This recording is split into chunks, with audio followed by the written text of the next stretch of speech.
Sama tak ajari latihan apa? Memang angel ya. Makanya yang nggak bisa itu wong pinter. Sudah tahu angel ya nggak usah diteruskan kan. Orang menghindari barang angel itu pinter apa goblok? Pinter. Berarti wong goblok pinter.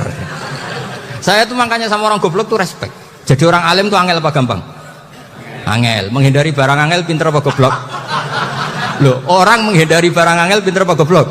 Pinter. Berarti wong goblok pinter. Jadi saya sama orang-orang goblok itu respect. Sudah tahu jadi orang alim angel ya barang angel ya harus dihindari. Makanya saya ini insya Allah umatnya Nabi yang termasuk yang terbaik. Amin. Karena mencintai umatnya Nabi termasuk yang goblok. Waduh, itu udah gampang itu. Ya, karena tadi sudah tahu ya. Seperti itu loh orang naik panjat pinang itu yang naik karena ingin hadiah. Yang nonton sudah tahu wah licin kok dinaikin mau keplodok ya. Tapi orang sepakat yang nonton juga pinter karena sudah tahu ribet kok. Tukun yang pasar kena lah apa mana. Sama juga gitu. Ngalim tafsir angel, ngalim fikih angel. Tak karek ngaji ngerekam kan gampang. Itu pinter apa goblok? Pinter. Iya. Makanya kula niku mbok buruhno ngono tok. Saya tadi dinasihati Mbak Virjon, muga-muga hati saya selamat. Saya itu meskipun kata orang banyak, muhibin saya banyak, tapi saya insya Allah tidak riak.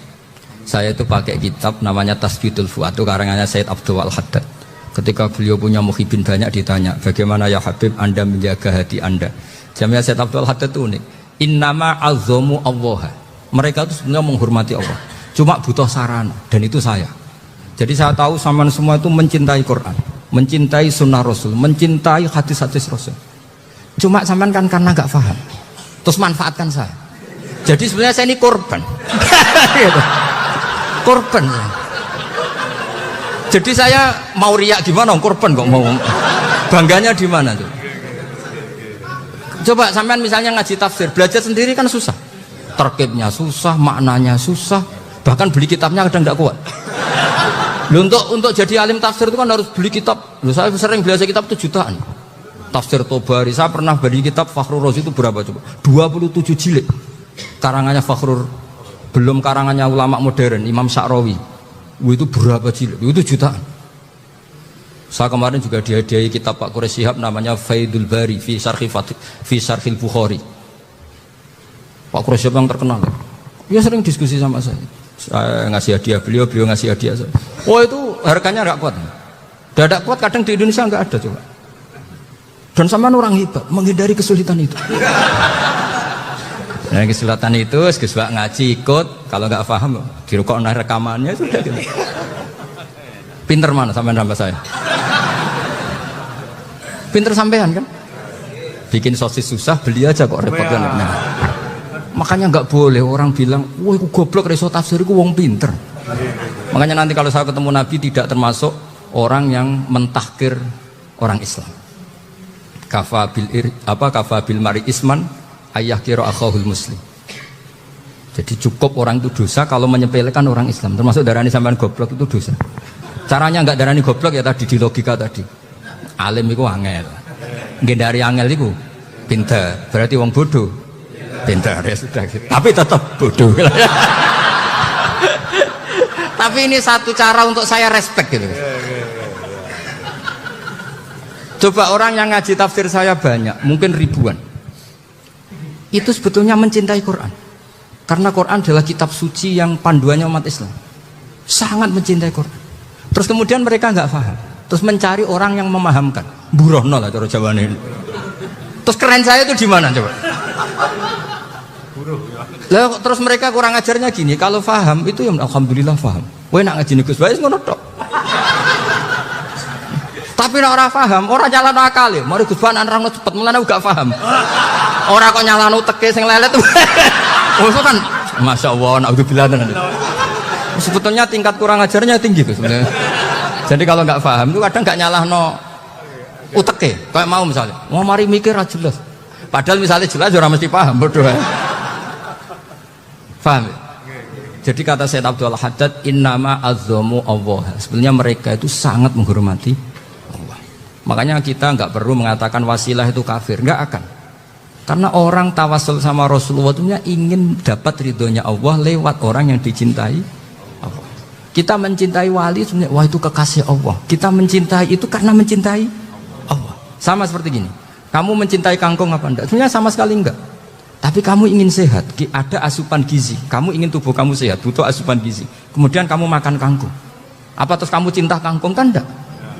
Cinta kesehatan kamu sama. Orang yang mencintai saya sebenarnya ingin kepuasan rohani. Saya kan termasuk kiai yang torekonya gampang. Ini swarga kan akhirnya penggemarnya banyak. Coba kalau kamu neraka. Wah, jadi sebetulnya Anda mencintai kepuasan Anda sendiri. Nah, saya ini korban. Makanya untuk masuk surga cepat saya. Korban itu cepat. Da'watul mazlum la turaddu kan gitu. Laisa bainahu wa bainallah hijab. Jadi saya kalau dongo langsung seret langit. Karena mazlum. Saya sinau tafsir itu, Pak, sampean bayangkan ada tafsir itu sudah 27 jilid. Sekarang Fakhrul Razi itu bulatnya bukan main. Karena dia ahli filsafat. Bulatnya Masya Allah. Sudah gitu sinau Jalalain kadang dikomen oleh Sawi. Sudah kita percaya Jalalain dibuli Sawi. Percaya Sawi dikandani, oh iku Maliki Rasafi. Oh ribet. Sudah gitu sinau Qurtubi, sinau tafsir Tabari itu susahnya. Belinya susah, belajarnya susah. Padahal saya punya keluarga, punya istri, punya anak. Bayangkan kalau istri saya rewel kayak istri sampean. Wah itu, tapi alhamdulillah enggak. Sama sekali enggak. Allah sudah milihkan, wah ini bahaya kalau punya istri rewel. Imam Sibawai itu kitabnya banyak, tapi yang terbukukan hanya kitab Sibawai. Karena beliau kalau sudah belajar lupa istri. Hanya pas beliau di pasar, kitabnya dibakar semua sama istrinya. Karena dianggap saingannya. Ternyata yang dicerai tidak kitabnya, malah istrinya. Itu Imam siapa?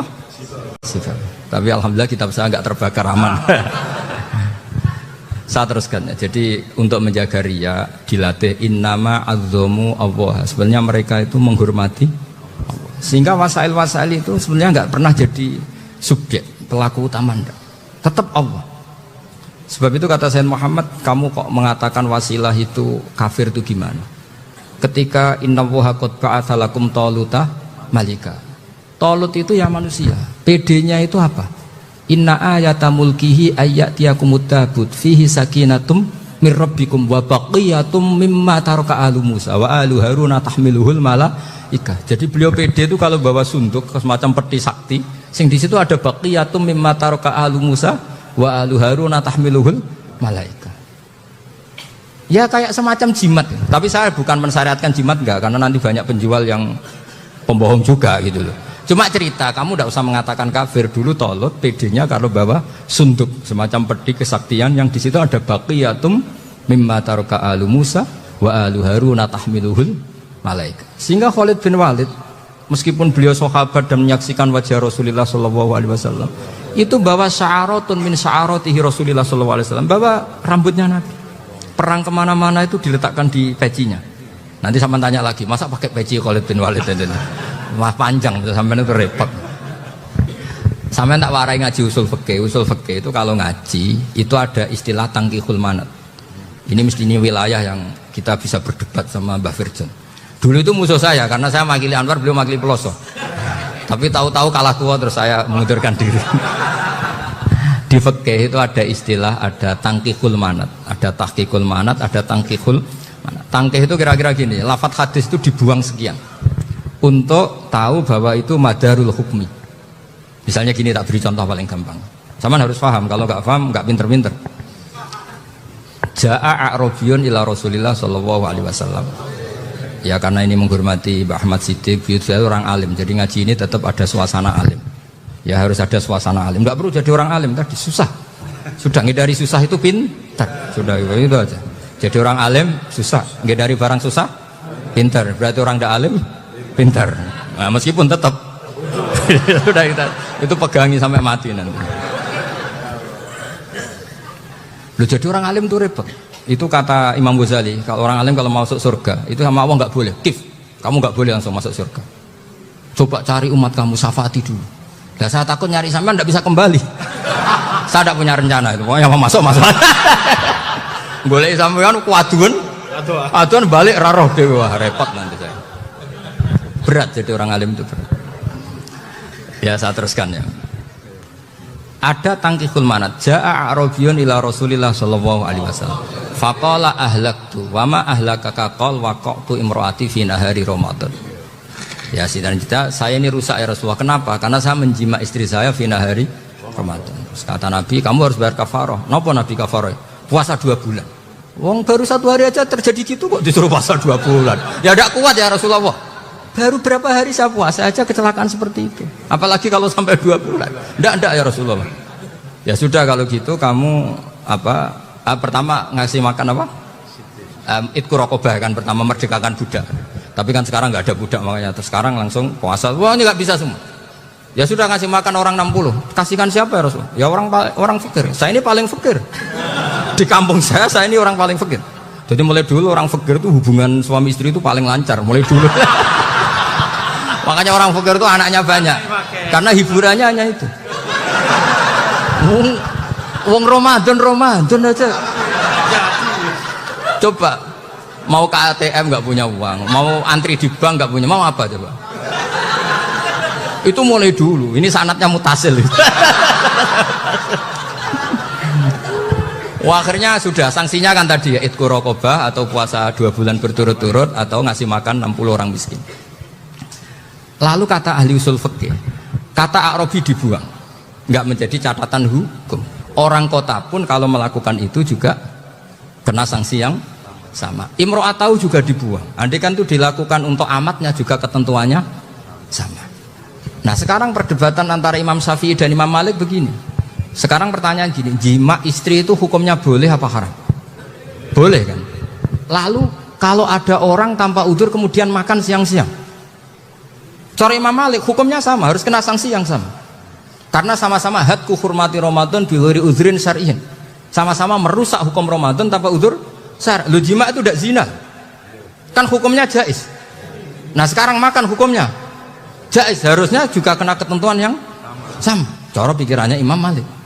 Nah, alhamdulillah Imam Syafi'i gak setuju. Wah, cara setuju repot. Bahkan orang-orang Syafi'i sudah punya khilaf, kalau gitu minum dulu. Iya, biar gak kena. Iya, biar iftarnya pakai minum. Setelah minum baru jima kan. Iya. Ini sudah menyiapkan khilafnya. Ini khas Syafi'i ini, bongsong rekayasa hukum. Nanti bisa belajar jauh cara ngakali hukum. Makanya guyonan yang masyhur Gus Dur itu gitu. Ada seorang kiai atau Gus lah, ya punya salah, namanya manusia kan punya salah, entah cangkruk entah apa, pokoknya punya salah. Ada wartawan yang ngiranya semua kiai itu orang suci, sehingga tanya sama Gus Dur, Gus itu ada kiai kok ya pokoknya salah lagi, tapi jangan bayangkan dosa besar, enggak, kecil-kecil aja. Itu gimana itu, padahal kiai kan orang suci. Jawabnya Gus Dur lucu, ya justru yang boleh salah itu para kiai, kalau kamu nggak boleh. Loh kok bisa Gus? Karena mereka tahu caranya tobat. Repot. Kalau kamu nggak tahu caranya, sama pelanggaran hukum itu ya harus pakar-pakar hukum. Ya. Itu yang tahu caranya rekayasa. Kalau kamu ya kena pasal kan. Ya. Jadi kamu jangan niru saya. Saya ini punya sekian cara untuk kembali. Nah, itu namanya khilaf. Makanya kata Sayyid Muhammad, kamu tidak usah anti khilaf. Karena Abu Hanifah itu membolehkan khilaf, kitabul khiyal. Yang penting kamu soleh dulu. Setelah soleh nanti Allah maklumi. Soleh dulu, syaratnya soleh dulu. Kalau tidak soleh jangan. Contohnya gini, ada orang mau puasa lemes sekali, mau makan. Gampang. Kalau langsung makan kan kayak hadku hormati Ramadan biwari udrin sarian. Aku langsung mau jembera sowan Mbah Firjon. Sudah, status saya apa? Musafir. Ya sudah, berangkat aja sampai Tuban makan. Nanti kalau nggak jadi ya nggak apa-apa sudah. Kan mulai pergi sudah musafir. Saya tidak tahu nanti malaikat tertarik gebuki nggak tahu. Tapi itu ada khilafnya, asal soleh. Karena kata Sayyid Muhammad dan semua kitab mengatakan itu. Kalau sama nggak tahu ya kebablasan. Nabi Ayub, yang nabi yang terkenal Gudiken itu siapa? Ayub ya. Itu yang Israiliyatnya akan seru lah. Gudikan dikukur bek kreweng itu terlalu lah kalau itu. Untuk kreweng konti ning Arab ora kreweng itu sudah masalah itu. Singkat cerita, Nabi Ayub ketika diasingkan kaumnya itu kan nggak punya sumber makanan. Lah orang lelaki itu mulai dulu egois. Istrinya Nabi Ayub itu cantik sekali, udah cantik, rambutnya bagus. Makanya kamu nggak usah tanya kenapa istrinya Kiai banyak yang cantik. Ya, nah warasatul anbiya, nggak boleh gitu. Kalau nggak cantik ya warasatul anbiya dari segi balak. Istrinya Nabi itu semuanya cantik. Nggak usah tanya sebabnya apa, pokoknya gitu, semuanya cantik. Singkat cerita, beberapa kali istrinya Nabi Ayub itu kerja demi bisa nafkahi Nabi siapa? Suatu saat itu tidak ada pekerjaan yang cukup untuk beli roti. Satu-satunya peluang dapat rezeki itu putrinya raja itu rambutnya berondoli. Terus ada sayembara siapa yang rambutnya bagus mau dibeli. Sampai rambutnya istrinya Nabi Ayub itu dijual. Nabi Ayub tersinggung karena itu mengurangi kecantikan. Jadi lelaki mulai dulu gitu. Udah nggak urun kalau istrinya nggak cantik itu komplain. Itu khasnya lelaki. Jadi kalau kamu gitu ada sanadnya juga, tenang saja ya. Komplain ya pegawaian itu. Saking mangkelnya Nabi Ayub terus ngendikan la adriban naki mi'ata sautin. Kamu akan saya pukuli dengan mi'ata sautin atau dengan 100 cambuan. Atau mi'ata dikhtin atau mi'ata apalah sesuai konteks zaman itu. Enggak namanya pecut tuku konti kok ribet lagi. Singkat cerita akhirnya ketahuan bahwa istrinya menjual itu demi Nabi Ayub. Allah nggak ridho kalau kekasihnya yaitu istrinya Nabi Ayub wis perjuangan kayak gitu malah kena hukuman. Tapi Allah juga nggak ingin kekasihnya yang bernama Ayub melanggar sumpah. Padahal beliau sudah sumpah wallahi demi Allah nanti tak pukul dengan 100 kali. 100 kali dengan lidi lah misalnya, contoh yang gampang tuh lidi. Akhirnya sama Allah dikasih satu solusi. Wa khud biyadika dikhtan fadrib bihi wala tahnas. Ya sudah, lidi itu ikat jumlahnya 100. Terus pukul sekali saja. Anggap saja sudah 100. Iku pangeran sing wari ngakali ngono iku pangeran. Tapi syaratnya soleh. Syaratnya soleh. Jadi kalau kamu anti khilaf berarti anti ajarannya Allah di ayat itu. Wa khud biyadika dikhtan fadrib bihi wala tahnas. Itu dulu ada, ini cerita di Ithaf. Ini cerita terakhir, ini sudah, sama jangan nama sudah. Terus pengumuman tadi, yang nggak pernah sepuh ngutang saya itu haram. Karena tadi saya punya kewajiban di rumah yang bisa menggugurkan ya, kewajiban yang lebih besar. Lebih besar itu ya tadi, bisa pernah guru, pernah sepuh. Yang jelas nggak umur. Umur sampean menang kabeh itu. Tua-tua ini serepot itu. Ada raja itu ganteng kaya, senengannya nikah perawan cantik. Itu semua kampung mesti kenal. Mungkin digilir atau gimana pokoknya.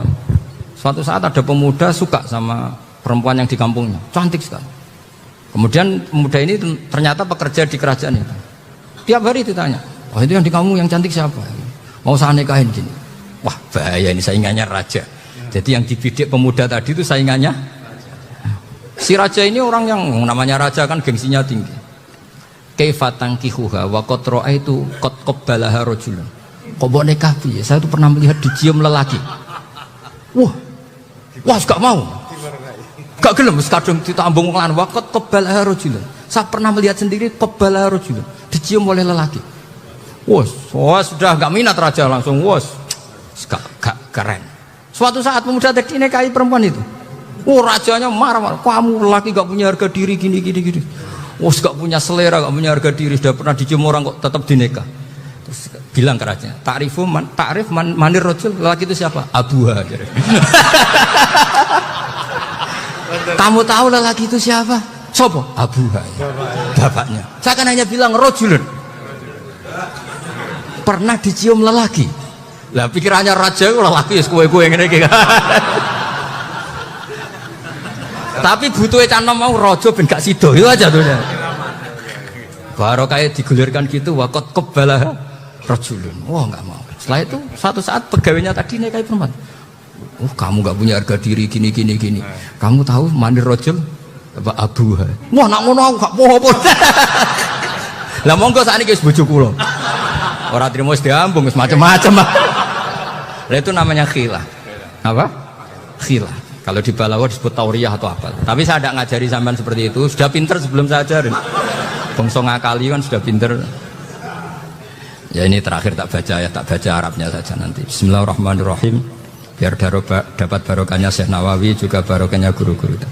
Bismillahirrahmanirrahim. Wasababu nuzuli hadil ayati annahu kana baina farisa war rumi qitalun wa kanal musyrikuna yawadduna antaghliba farisu ar-ruma li anna farisa kanu majusiyan ummiyin wal muslimuna yawadduna ghalabatar rum ala faris liqaunihim ahla kitabin. Jadi zaman dulu orang Islam lebih senang kalau yang menang itu orang Nasrani. Kalau bandingannya ateis. Karena bagaimanapun percaya kekuatan langit. Sementara orang ateis sama sekali tidak percaya kekuatan. Apapun bedanya kita dengan Nasrani itu ada kesamaan, yaitu percaya adanya kekuatan langit. Sehingga ketika orang Romawi kalah itu orang Islam ikut susah. Paham ya? Makanya ini tak baca biar sampean enggak macam-macam pikirannya. Fab'atha Kisra saat terusnya, ya pokoknya seperti itu. Akhirnya Rasulullah SAW berdoa lebih seneng yang menang itu Rom karena ahli kitab. Artinya apa? Kemenangan ahli kitab adalah kemenangan makhluk atau hamba Allah yang mentautkan kekuatan kita di bumi dengan kekuatan langit. Makanya saya berharap selain kita ikhtiar medis, kita harus memperbanyak istighfar. Bagaimanapun semua itu dari Allah Subhanahu wa ta'ala. Kita menghormati negara dengan ikhtiarnya, tapi saya mohon sekali kita juga istighfar, karena semua itu juga ditentukan oleh Allah.